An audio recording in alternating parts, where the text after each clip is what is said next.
Magandang hapon po sa bawat isa.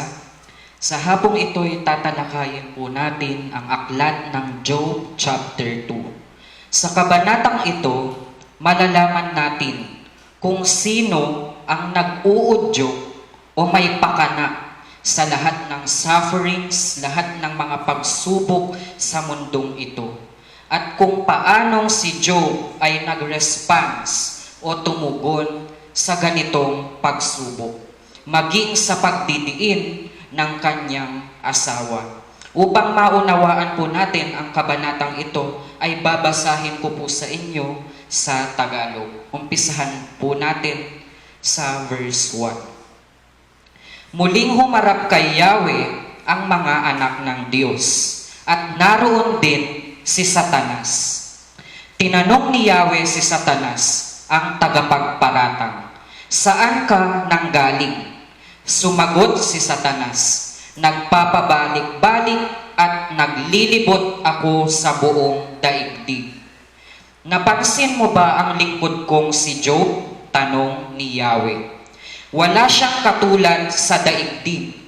Mabuti siyang tao, sumasamba sa akin at umiiwas sa masamang gawain. Hinimok mo akong pinsalain siya kahit walang sapat na dahilan. Subalit nananatili pa rin siyang tapat sa akin," sabi pa ni Yahweh. Sumagot si Satanas, "Kahit anong bagay ay ibibigay ng tao, wag lamang siyang mamatay. Subukin ninyong saktan ang kanyang katawan, at sigurado kong susumpain niya kayo ng harap-harapan." Sinabi ni Yahweh, "Kung gayon, gawin mo ang gusto mong gawin sa kanya. Huwag mo lamang siyang papatayin." Kaya umalis si Satanas sa harapan ni Yahweh at tinadtad ng nagnanaknak na sugat ang buo nitong katawan mula ulo hanggang talampakan. Naupo si Job sa tabi ng basurahan at kinamot niya ng isang pirasong basag na palayok ang kanyang mga sugat. Sinabi ng kanyang asawa, "Mananatili ka pa bang matuwid? Sumpain mo ang Diyos at nang mamatay ka na." Ang sagot ni Job, "Hindi mo naiintindihan ang iyong sinasabi. Pagpapala lang ba ang tatanggapin mo sa Diyos? Hindi ba natin tatanggapin kung bigyan niya tayo ng pagdurusa?" Sa kabila ng kanyang paghihirap, hindi nagsalita si Job ng laban sa Diyos. Purihin po ang Diyos sa kanyang mga salita. So sa hapong ito, ating i-highlight o pagbulay-bulayan ang verse 9 and 10. Marahil maihahalin tulad ang panahong ito na ating pinagdaraanan sa pinagdaanan ni Job. Marahil marami sa atin ay dumaranas ng pagsubok, especially now that we're facing a pandemic na talagang nagpapahirap sa bawat isa. Ang ila'y nawalan ng trabaho na nagiging dahilan upang magutom ang bawat pamilya dahil sa kakapusan. Ang iba naman nahinto ang mga tinatangkilik na negosyo na dumaragdag sa iniisip ng tao at nagdudulot ng frustration o pagkabigo. Marami ring nasapul o hindi nakatakas sa COVID-19. At isa na po dyan ay ang kapatid ng aking lola, na nagiging dahilan upang makitil ang buhay ng isang tao. Nagbibigay rin ito ng doble hinagpis sa bawat pamilyang naulila, sapagkat hindi man lang nakasama sa mga huling sandali. Ang masaklap pa'y diretso hantungan ang kalalagyan ng bangkay nang hindi man lang nasisilayan. Ito po ang malungkot na realidad ng ating buhay sa kabila ng pandemyang ito. Kapatid, kung ikaw na nanonood ngayon ay dumaranas sa mga pagsubok na kagaya nito, at ikaw ay pasuko na at nais mo nang mawala sa mundong ito, just reflect first on how Job responded to the different sufferings that he faced. Hindi pa huli ang lahat, kapatid. May magagawa ka pa. At higit sa lahat, may magagawa pa ang Diyos sa buhay mo. Amen. He can transform you, for He is able. Just keep the faith, keep believing. Hallelujah. So this afternoon, let us learn how Job stand up with his faith, although his wife was already persecuting him. Verse 9 na ating i-highlight. Sinabi ng kanyang asawa, mananatili ka pa bang matuwid? Sumpain mo ang Diyos at nang mamatay ka na, sabi ng kanyang asawa. Sa English po, napakagandang, kung ating papakinggan. Then his wife said to him, do you still hold fast your integrity? Curse God and die, sabi ng kanyang asawa. Malinaw na si Job ay kwenestyon ng kanyang asawa. Kwenestyon, maging ang kanyang pananampalataya, ang pagiging tapat niya sa Diyos. At sinabihan pa ng negatibong salita. Anong negatibong salita? Sumpain mo ang Diyos at nang mamatay ka na, sabi ng kanyang asawa. Napaka-negatibong salita po yun kung ating maririnig sa ating mga buhay. Ibig sabihin nito sa sinabi ng kanyang asawa, his wife lose her faith already. Dahil lamang sa nakita niyang sitwasyon ni Job, dahil lamang sa nakita niyang paghihirap ni Job, ang pagkakaroon ng sakit na ketong. Hindi maiiwasan na kapag tayo'y may malakas na pananampalataya sa Diyos, nariyan ang mga taong nakaabang sa ating mga sitwasyon na kinasasadlakan. And the worst is they will question our faith. Sa paanong paraan? Sasabi nila, di ba naglilingkod ka sa Diyos? Bakit ganyan pa rin ang buhay mo? Bakit naghihirap ka pa rin? Bakit ganyan ang sitwasyon mo? Di ba Kristiyano ka? Bakit humaharap ka pa rin sa pagsubok, sa mga problema? Mga tanong na nais subukin ang ating pananampalataya, kung hanggang saan nga ba ito.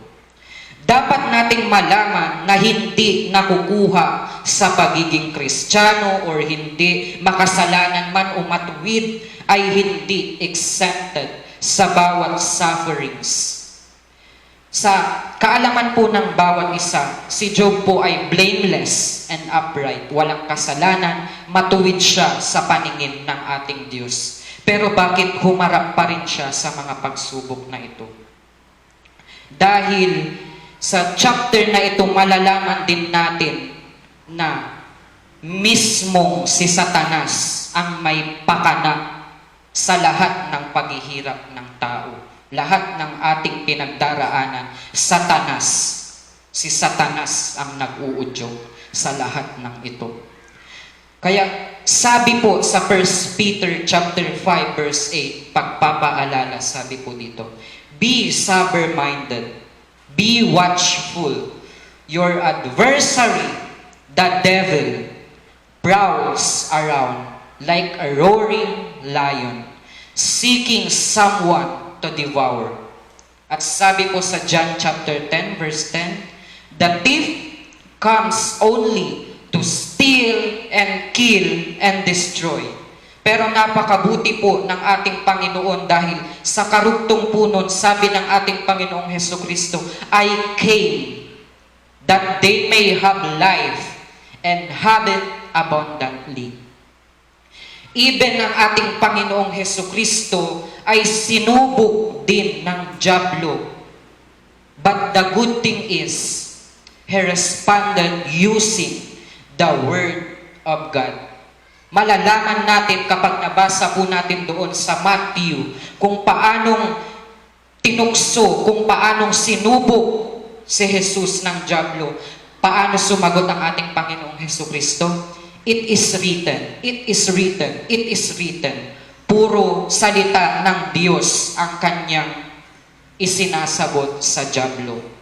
Napakabuti ng Diyos dahil kahit na tayo'y humaharap man sa mga pagsubok, ay hinding-hindi niya tayo pababayaan. Kaya tayo ay magpatuloy lamang na magtiwala sa ating Diyos. Dahil anuman ang pinagdaanan ni Job, ay nalampasan niya ito kasama ang ating Panginoon. Sunod ay alamin natin kung paano sinagot ni Job ang negative words ng kanyang asawa. So sa verse 9, ang nagsalita ay kanyang asawa.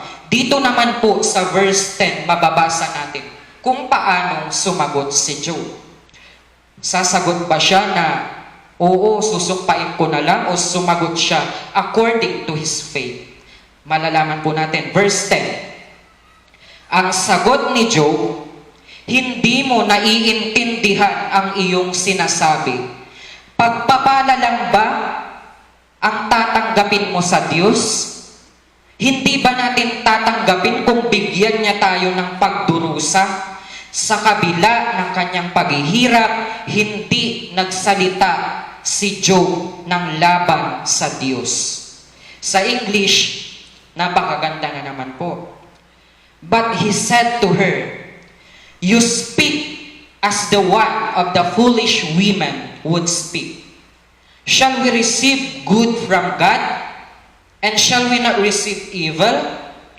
In all this, Job did not sin with his lips. Napakaganda pong pakinggan na in all this, Job did not sin with his lips. Hindi po siya nagkasala sa kabila ng kanyang pinagdaarang paghihirap. Hindi po siya nagkasala sa mga salita na lumabas sa kanyang mga bibig. Sa kasagutan niyang ito, patunay na handa niyang tanggapin ang lahat ng pagdurusa. Handa niyang harapin dahil malakas ang kanyang pananampalataya. At alam niyang kasama niya ang Diyos sa ganitong sitwasyon. For our information, bago ito sabihin ni Job, ay nawalan na siya ng mga ari-arian, maging ang kanyang anak ay namatay at nagkaroon pang muli ng ketong ng sakit. Napakasakit at napakahirap kung iisipin, ngunit sa kabila nito'y nagawa pa niyang magpuri sa Diyos at isagot sa kanyang asawa ang ganoong kasagutan. Pagpapala lang ba ang ating tatanggapin sa Diyos? Hindi ba natin tatanggapin kung bigyan tayo ng pagdurusa? Tayo kaya, magagawa pa po ba nating magpuri at magpasalamat sa Diyos sa kabila ng kahirapan, ng mga pagsubok? Are we ready or willing to accept these challenges without murmuring? Ayun po ang ating itanong sa ating mga sarili. Sa kabila ng ating pinagdaraanan, ano po ang inuuna natin? Magpuri sa Diyos o magreklamo? Ayun po ang dapat nating pagbulay-bulayan upang hindi po tayo magkasala, upang maging katulad po tayo ni Job na in all this, Job did not sin with his lips. Tandaan po natin na in every sufferings, there is a lesson kung bakit inaalaw din ng Diyos minsan na ito'y mangyari sa ating mga buhay. Hindi lamang po basta mahirapan tayo ay okay na. Hindi po ganun. May nais ituro ang Diyos para sa ating lahat. At kapag natutunan at nalampasan ang lahat ng ito, in the end, Diyos mismo ang maitataas at mag-glorify, katulad sa buhay ni Job. Next point here is the way he questioned his wife sa verse na ito. Pagpapala lang ba ang tatanggapin mo sa Diyos? Hindi ba natin tatanggapin kung bigyan niya tayo ng pagdurusa? Ulit-ulitin po natin ang katanungan ito sa ating mga kinakaharap. Pagpapala lang ba ang tatanggapin mo sa Diyos? Hindi ba natin tatanggapin kung bigyan niya tayo ng pagdurusa? Marahil ang ilan sa atin ay napakasigla kapag blessing time. Ang saya-saya, kulang na lang magtatalon sa kalsada kapag nakatanggap ng napakalaking blessing, napakasigla. At kung tumatanggap din ng mga iba't ibang favor mula sa Diyos, yan po, napakasaya ng mga tao. Hindi po yan maipagkakaila. Ngunit, ito po, kapag oras na ng bagyo, ng pagsubok sa buhay, nawawala na ang pagkasigla. Nagiging matanglay na. Bakit kaya? Dahil wala ang mindset na tulad sa naging mindset ni Job. Hindi lang po dapat sa pagpapala tayo magalak.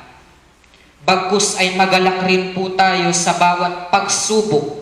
Sabi nga po sa James chapter 1 verse 2 and 3, count it all joy, my brothers, when you meet trials of various kinds. For you know that the testing of your faith produces steadfastness. Let us train ourselves na kapag humaharap tayo sa mga mahihirap na sitwasyon, ay handa pa rin tayong magpuri sa ating Diyos. At pakaingatan po natin na tayo'y hindi magkasala sa mga salitang lalabas sa ating mga bibig. Ating tignan ang ginawa ni Job, na sa kabila ng kanyang paghihirap, namatayan siya ng kanyang mga anak, nawala ang kanyang ari-arian, nagkasakit, hindi nagsalita si Job ng laban sa Diyos. Maihahalin tulad rin po natin ang paghihirap ng ating Panginoong Hesukristo sa buhay ni Job, na although they persecuted him at ipinako sa krus, ay nagawa pa rin niyang sabihin na, Father, forgive them, for they do not know what they are doing. Na mababasa sa Luke chapter 23 verse 34. Kung atin pong mapapansin, napakahirap po ng sitwasyon ng ating Panginoong Hesukristo. Pinagbuhat ng mabigat na krus, napakalayo, pinagahampas, pinagtatatawanan, pinersecute, ipinako, tinusok pa. Kung tayo po ang makakaranas nun, magagawa pa po ba nating banggitin ang sinabi niya na, Father, forgive them, for they do not know what they are doing? Magagawa pa po ba natin ang mga salitang ganon? Lalabas pa po ba sa atin ang mga salitang pagpupuri sa Diyos at hingian ng tawad ang mga taong nakagawa sa atin, or mangunguna ang pagrereklamo? Itinuturo po sa atin ng halimbawang ito, buhay ni Job, buhay ng ating Panginoong Hesukristo, na iwasan ang pagrereklamo na dahilan upang magkasala, maging ang pagmumura during hard times. Kadalasan maririnig po natin to kapag humaharap sa hard times, Unang-una po nating maririnig, lalong-lalo na kapag walang malalim na relasyon sa ating Diyos, pagmumura, pagrereklamo, at sa kabila nito, nagkakasala na sa Diyos. Yes, mahirap at hindi ganun kadali. Tulad na rin sa kinakaharap ng ating mundo. Hindi po mahirap ang pandemic na ito, lockdown, mga ano, hindi po mahirap. Mahirap po, rather, mahirap. Mahirap ang pinagdaraanan natin. Ngunit maliwanag po sa naging buhay ni Job na hindi pa huli ang lahat. Huwag tayong mawalan ng pag-asa. God is working behind this. Just trust Him. Hinding-hindi niya tayo pababayaan. Katulad sa paggabay niya kay Job. Huwag nating iisipin na hindi natin kayang lampasan ang bawat pagsubok. Lahat ng ito'y na-overcome na ng ating Panginoong Hesukristo. Gaya ng sinabi niya sa John chapter 16 verse 33, I have said these things to you, that in me you may have peace. In the world you will have tribulation, but take heart, I have overcome the world. Dahil sa tayo'y mga anak ng Diyos, dahil sa tayo'y tagapagmana ng Diyos, ma-overcome din natin ang lahat ng mga suffering sa mundong ito. Dahil ang ating Panginoong Hesukristo, malinaw po dito, na-overcome niya na po lahat. Ayun po. So bilang pagtatapos, tayo po ay magpakatatag. Ano po ulit? Tayo po ay magpakatatag. At panatilihing malakas ang ating pananampalataya sa Diyos. Anuman ang mahihirap na sitwasyong kaharapin, tayo'y magtiwala sa planong inilaan ng Diyos para sa atin. Gaya po ni Job, di ba? Doble hirap po lahat ng pinagdaanan niya. But in the end, ano pong naging natanggap niya? Na doble pa. Yung mga nawala sa kanya, na doble. Na ibalik lahat. So, doon po ipinapakita ng Diyos na you may suffer now, ngunit merong magandang plano ang Diyos kung bakit nangyayari ang lahat ng iyon. Huwag matakot, huwag mapagod. Just keep going. Keep the faith. And stay in God's presence. At iiwanan ko po sa inyo ang sinabi sa Galatians chapter 6, verse 9. And let us not grow weary of doing good, for in due season we will reap if we do not give up. Maraming salamat po at sa Diyos ang pinakamataas na papuri.